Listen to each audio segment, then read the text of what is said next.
हाँ ऋतिक जी, किसकी ओर से हैं आप? जी, मैं सामान्य हिंदू समझ सकते हैं। अभी तो मैं वही जानने का प्रयास कर रहा हूँ, तो पूरी शंकराचार्य भगवान जी के। मैं आर्य समाज का प्रामाणिक व्यक्ति किसी संस्था से जुड़ा हुआ नहीं हूँ। मैंने बोला कि मैं रेशनलिस्ट आर्य नाम से चैनल है, मेरे भाई आर्य हूँ, उस तरफ से मैं आया हूँ।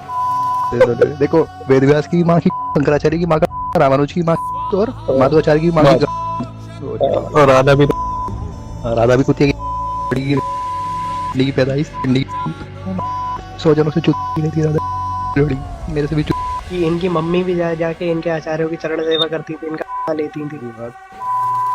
शंकर संप्रदाय को सबसे पहले उड़ाऊंगा और एकदम ही समाप्त करूंगा। जय श्री कृष्ण। ये आपने रिकॉर्डिंग सुनी कुछ तथाकथित जो आर्य समाजी के सज्जन लोग हैं, वे लोग किस प्रकार से हमारे देवी देवताओं की डिसरिस्पेक्ट करते हैं। और फिर इन लोगों का कहना है कि आप हमारे साथ डिबेट पे आइए, आप हमारे साथ जो है शास्त्रार्थ कीजिए। क्या शास्त्रार्थ करनी चाहिए इन लोगों के साथ? क्या डिबेट करें बताओ? ये लोग डिबेट करने की योग्यता अपने पास रखते हैं। ये लोग डिबेट करने की योग्यता उसी समय खो देते हैं जिस समय ये लोग हमारे देवी देवताओं को गाली देते हैं, अब्यूजिव लैंग्वेज का यूज करते हैं और ये कहते हैं कि मैं पूरी परंपरा को नष्ट कर दूंगा। क्या परंपरा को नष्ट करोगे भाई? तुम हजारों सालों से चली आ रही परंपरा को तुम नष्ट कर दोगे?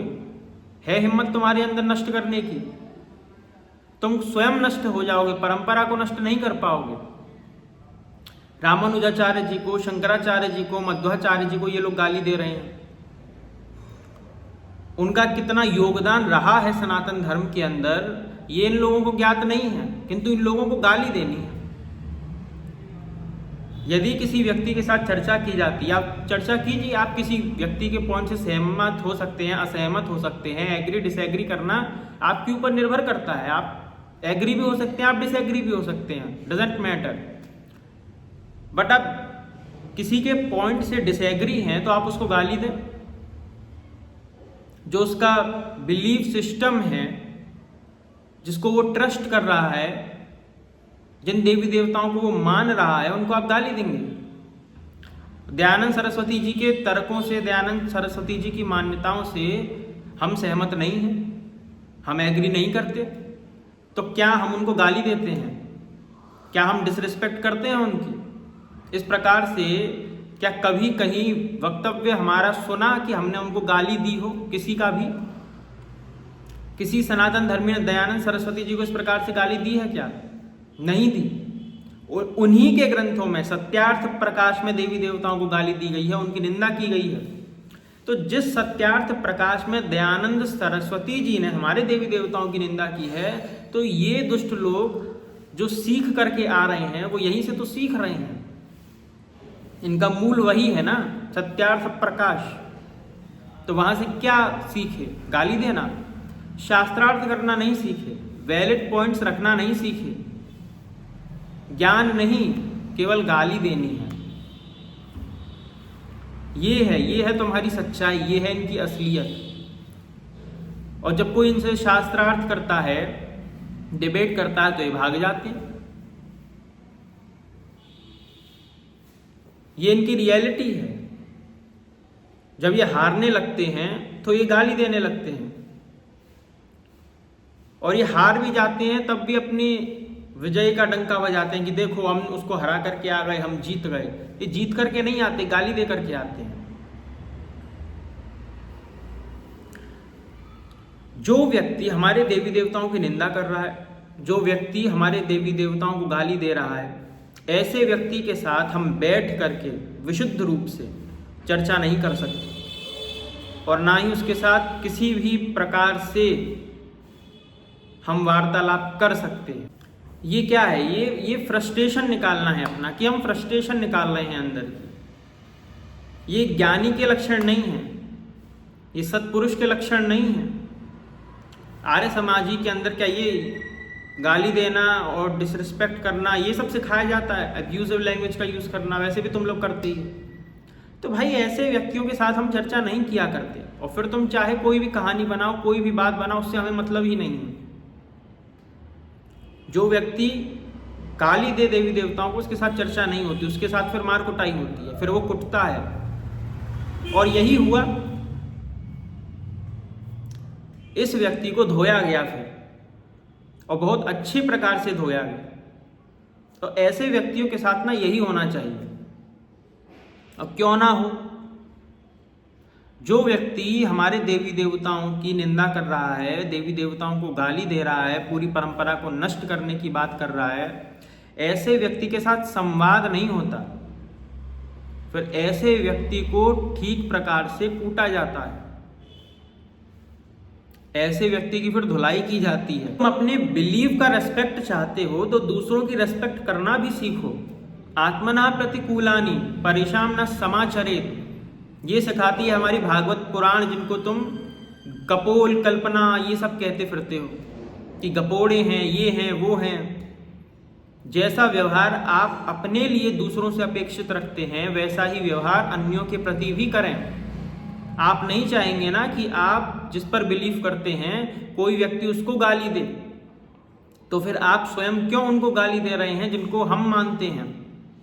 आप नहीं चाहेंगे ना कोई सत्यार्थ प्रकाश के ऊपर गलत टिप्पणी करे, तो स्वयं क्यों पुराणों के ऊपर गलत टिप्पणी कर रहे हो।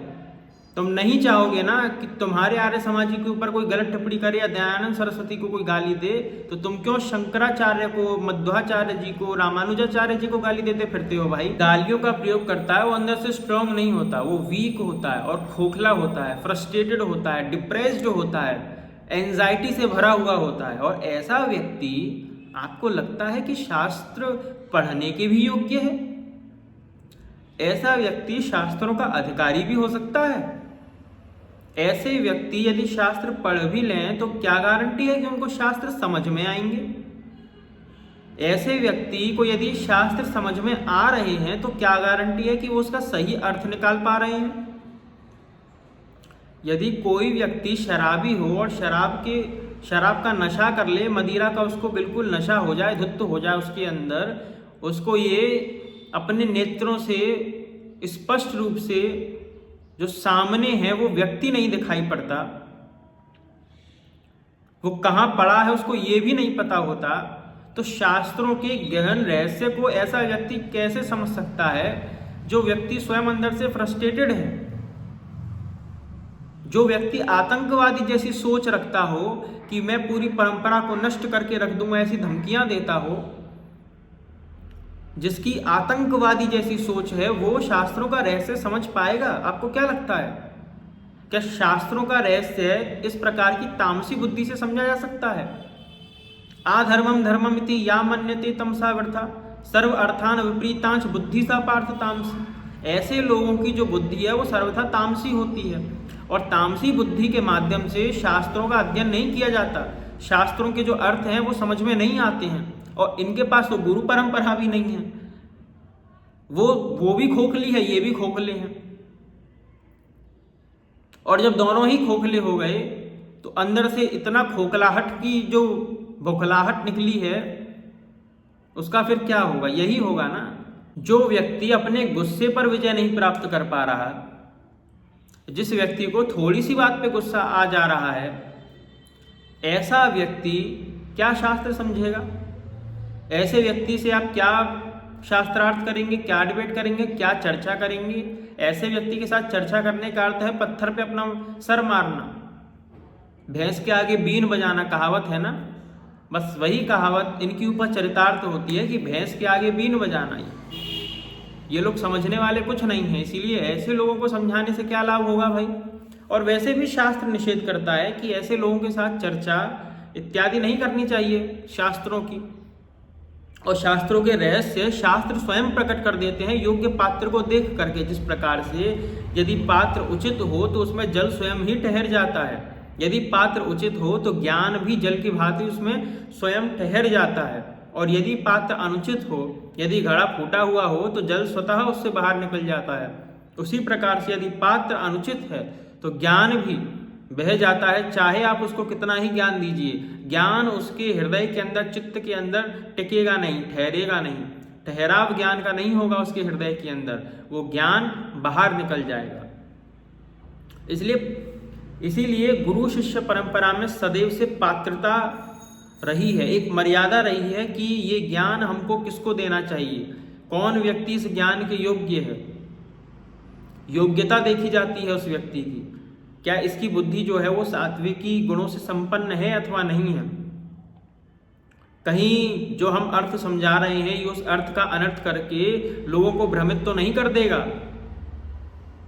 यदि इस प्रकार से ये लोगों को शास्त्रों के अर्थ का अनर्थ करके भ्रमित करेगा तो ये व्यक्ति योग्य नहीं है, ये व्यक्ति ज्ञान के योग्य नहीं है, ये व्यक्ति के सामने शास्त्रों के रहस्य प्रकट किए जाएं इसके योग्य नहीं है। तो शास्त्र भी अपने रहस्यों को छुपा लेते हैं, गुरु भी रहस्यों को प्रकट नहीं करते हैं, और ये व्यक्ति सदैव के लिए खोखले रह जाते हैं। तो ऐसे खोखले व्यक्तियों से आप सभी भी सावधान रहें। जय श्री कृष्ण।